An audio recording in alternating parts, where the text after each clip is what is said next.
Bienvenue à nouveau dans Club Littérature Chrétienne, votre rendez-vous bimensuel autour de la littérature chrétienne. Comme annoncé tout à l'heure, ce soir, nous avons le privilège de recevoir le professeur Njamen. Bonsoir, professeur. Bonsoir, Frère Isla. Comment vous allez? Je vais bien, merci. Voilà, ça va, nous allons plutôt bien. Et c'est un honneur de vous avoir avec nous en studio dans le cadre de cette émission. C'est aussi un privilège pour moi. Voilà, nous allons commencer par parler un tout petit peu de vous, ou alors on peut se tutoyer. Nous allons commencer par parler un tout petit peu de toi. Qu'est-ce qui t'amène dans cette ville? Qu'est-ce qui t'amène à Francfort? Je suis à Francfort en ce moment parce que nous avions un programme avec le département de notre ministère, la Work Concours Science, qui devait tenir sa rencontre annuelle à Paris pendant le mois de janvier 2019. D'accord. Alors, nous avons voulu saisir l'occasion pour parler un tout petit peu de la littérature chrétienne pour deux raisons. Premièrement, parce que tu lis beaucoup, et deuxièmement, parce que les livres dont nous voulions parler sont des livres dont tu connais plutôt bien l'auteur, le professeur Zacharias Stanley-Fomon, communément appelé le Frère Zach. Tout à fait. Voilà, nous avons voulu que tu nous partages au sujet de ton expérience avec la littérature chrétienne, et tu as choisi de nous parler d'un livre qui s'appelle Le chemin du service chrétien. Oui, tout à fait. Le chemin du service chrétien est un livre qui m'a beaucoup impacté. Déjà, je voudrais, d'entrée de jeu, dire que ce sont les écrits du Frère Zach. Ce sont ces traités qui m'ont amené au Seigneur Jésus-Christ, qui m'ont conduit au Seigneur Jésus-Christ. Et ce sont ces livres, les livres écrits par lui, qui m'ont bâti dans la foi. Donc, ces livres constituent beaucoup de bornes spirituelles dans ma marche chrétienne. Donc, même si aujourd'hui nous choisissons de parler d'un de ces livres, ce n'est qu'un morceau choisi. Oui. Tout à fait. Un morceau choisi tel que Le chemin du service chrétien, c'est un livre que j'ai lu et je lu. C'est l'un de nos livres que j'ai lu au moins 5 fois déjà. C'est un livre qui m'avait beaucoup touché. Dès son premier chapitre sur ce que c'est qu'une œuvre de Dieu. Qu'est-ce qu'une œuvre de Dieu? On va en venir d'ailleurs. Donc, le livre Le chemin du service chrétien, disponible sur Amazon et sur d'autres supports en ligne. Qu'est-ce que tu peux nous dire au sujet d'une œuvre de Dieu? C'est quoi une œuvre de Dieu à la compréhension de ce livre?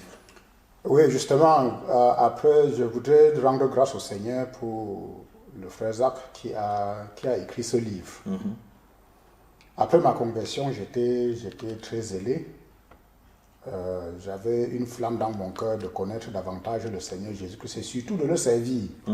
Je voulais faire quelque chose en reconnaissance. Pour le salut, en fait. Oui, en reconnaissance du salut, de sa grâce abondante qu'il m'a accordée en me tirant du péché et de la condamnation et du jugement.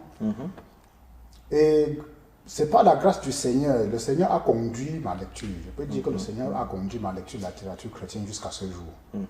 Au moment où j'étais en train de réfléchir, justement, peu de temps après ma conversion, sur ce que je pouvais bien faire pour témoigner ma reconnaissance au Seigneur en le servant, c'est alors que j'ai pris ce livre. Je ne me souviens plus exactement comment je suis arrivé sur ce livre, mais j'ai pris ce livre et je me suis mis à le lire.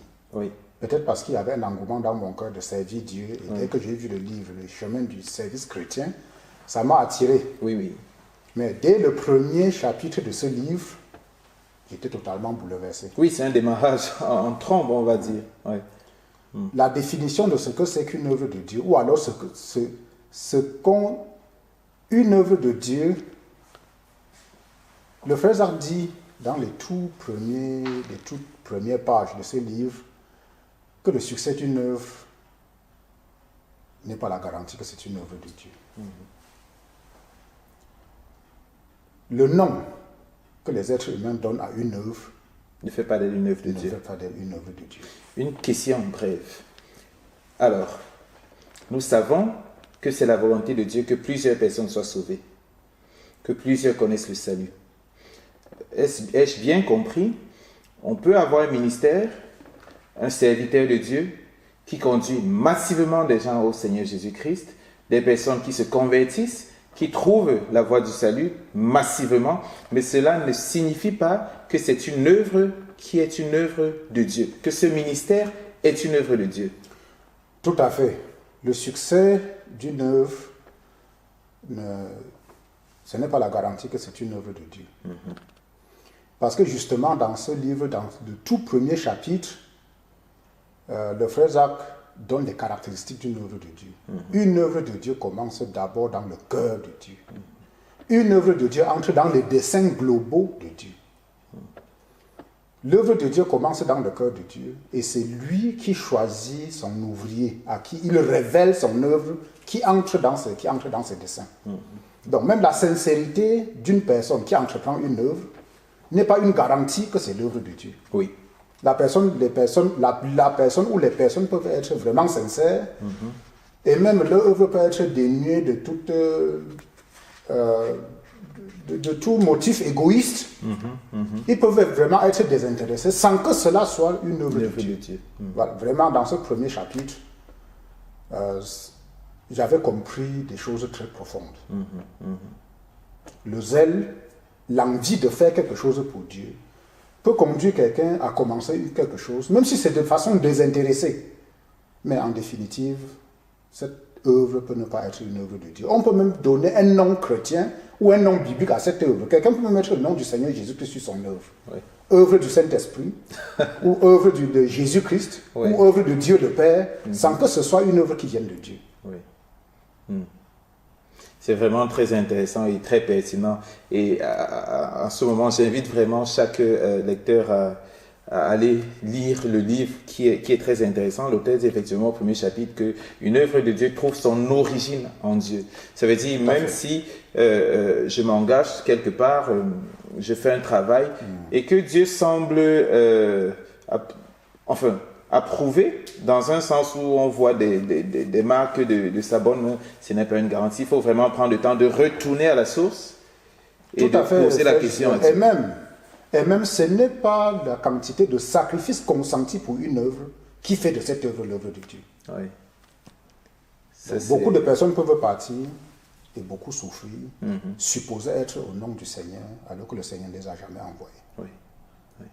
C'est très troublant. Non, c'est très troublant. C'est une vérité qui, par la grâce du Seigneur, il m'a sauvé d'un zèle sans sagesse, sans intelligence, dans lequel je voulais m'engager dès que j'ai cru au Seigneur Jésus-Christ. Très sincère, ne voulant pas quelque chose pour moi-même, mais ce que le Saint-Esprit a conduit le frère Jacques à écrire dans le tout premier chapitre de ce livre, m'avait totalement bouleversé. Et ce livre constitue effectivement une grande borne spirituelle de ma vie chrétienne. Le commentaire en fin du livre parle bien du fait que ce serait difficile de lire ce livre et de rester le même. Et particulièrement pour toute personne qui sert Dieu ou toute personne qui pense être en train de le servir dans une œuvre de Dieu. Juste une question. Si subitement quelqu'un a des doutes par rapport au fait d'être en train de servir Dieu ou de ne pas servir Dieu, est-ce que le livre donne quelques indications sur ce que quelqu'un pourrait faire pour revenir sur le droit chemin? Tout à fait. Déjà au chapitre 1, avec les caractéristiques d'une œuvre de Dieu, la personne pourrait déjà se rendre compte que ce qu'elle est en train de faire n'est pas une œuvre qui est née sincèrement, de façon désintéressée, avec beaucoup de sacrifices, peut-être, peut ne pas être une œuvre de Dieu. Et une telle personne doit être encouragée à abandonner cette œuvre, à prendre ce livre et le lire. Pour la petite histoire, je voudrais vous dire, une fois je suis allé rencontrer le frère Jacques, et en ce moment je lisais ce livre, je tenais ce livre en main. Dès que je l'ai vu, il m'a demandé quel livre es-tu en train de lire. Je lui ai montré le chemin du service chrétien. Il m'a dit s'il lui fallait écrire un seul livre, c'est ce livre qu'il aurait écrit. Donc les gens, une personne honnête peut revenir au Seigneur, puisque dans un des chapitres de ce livre, je crois c'est le 5e chapitre, c'est servir Dieu aujourd'hui. Qui donne des indications claires à une personne sincère, sérieuse, qui veut servir Dieu, comment s'y prendre. Le livre parle du service général et du service distinct. C'est quoi le service général de Dieu? Le service général, c'est le service qu'un jeune croyant d'un jeune croyant dans son église locale, dans l'église locale où il a cru. Il sert le Seigneur de façon générale, en participant aux nuits de prière, en participant au mouvement de jeûne, en participant au mouvement d'évangélisation, de gain des âmes et d'implantation des églises. Dans le cadre de l'église, il est en train de rendre un ministère général. Ranger les bancs, préparer la salle pour une réunion, c'est un service général. Une personne qui est fidèle dans ce service général et qui est en train de prier, Dieu finira par lui révéler quel est son service distinct, quel est le service distinct auquel il l'appelle, dans son œuvre, dans ses desseins globaux. Oui. Et tu as parlé tout à l'heure du fait que une œuvre de Dieu est une œuvre qui prend son origine dans le cœur de Dieu, Tout à fait. que c'est une œuvre qui trouve sa place dans le dessein global de Dieu, mais l'auteur parle aussi du fait que Dieu est celui qui choisit l'instrument de l'accomplissement de son œuvre. Il parle du fait que les titres ne sont absolument pas représentatifs de ce qui se passe dans le cœur de Dieu en ce qui concerne le service chrétien. Que faut-il comprendre par là?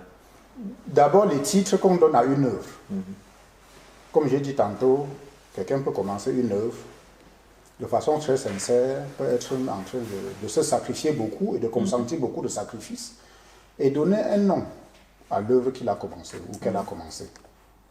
Œuvre du Seigneur Jésus-Christ ou Église du Saint-Esprit ou œuvre de Dieu le Père, sans que cela soit une œuvre de Dieu. Donc tous ces titres ne font pas d'une œuvre une œuvre de Dieu, parce que justement l'œuvre de Dieu prend son origine dans le cœur même de Dieu. C'est Dieu qui a quelque chose à faire. La deuxième chose, c'est que les titres qu'on se donne, que l'ouvrier peut se donner, il peut se donner le titre de pasteur, le titre d'évangéliste, le titre d'apôtre ou le titre de prophète. Ce ne sont pas ces titres qui font de lui un serviteur de Dieu. Un serviteur de Dieu, c'est quelqu'un qui est appelé par Dieu. Dieu a une œuvre et il prépare une personne pour accomplir cette œuvre et lui-même appelle cette personne à accomplir cette œuvre. Ce n'est pas les titres qu'on se donne qui font d'un serviteur de Dieu ou qui font de quelqu'un un serviteur authentique de Dieu. D'accord. On sait en général, et plusieurs jeunes chrétiens comme moins jeunes veulent, comme c'était ton cas, servir Dieu. Ils cherchent quel est leur appel, qu'est-ce qu'ils pourraient faire pour servir Dieu, pour connaître ou bien pour trouver leur vocation.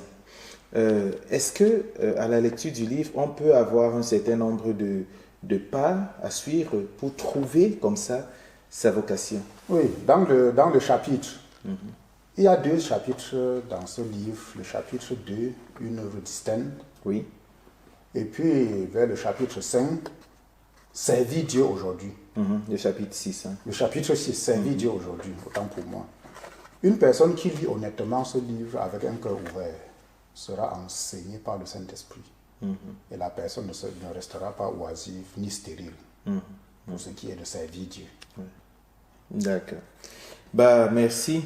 Un livre, ça donne vraiment envie de le lire ou de le relire. Et tu as dit que tu l'as lu déjà au moins 5 fois. Au moins 5 fois, oui. Et à chaque lecture, c'est un enrichissement. Chaque lecture m'enrichit beaucoup. D'accord. Merci pour le témoignage sur le livre, merci pour le choix du livre. Je suis persuadé que ceux qui ont écouté ont vraiment envie de le lire. On va donner en bas de page quelques indications sur comment se trouver le livre, comment trouver une copie du livre. Merci Frère Dieudonné pour le témoignage. Merci beaucoup Frère Gislain. À plus tard pour voilà, merci. À plus tard pour un nouveau témoignage dans le cadre de Club Littérature Chrétienne, parce qu'il y a également un autre livre dont tu aimerais nous parler. Donc à plus tard pour cet autre témoignage. Merci, ce serait un privilège. Donc merci pour avoir suivi notre entretien. C'était Club Littérature Chrétienne. À très bientôt pour une nouvelle émission. Au revoir. Merci. Ok.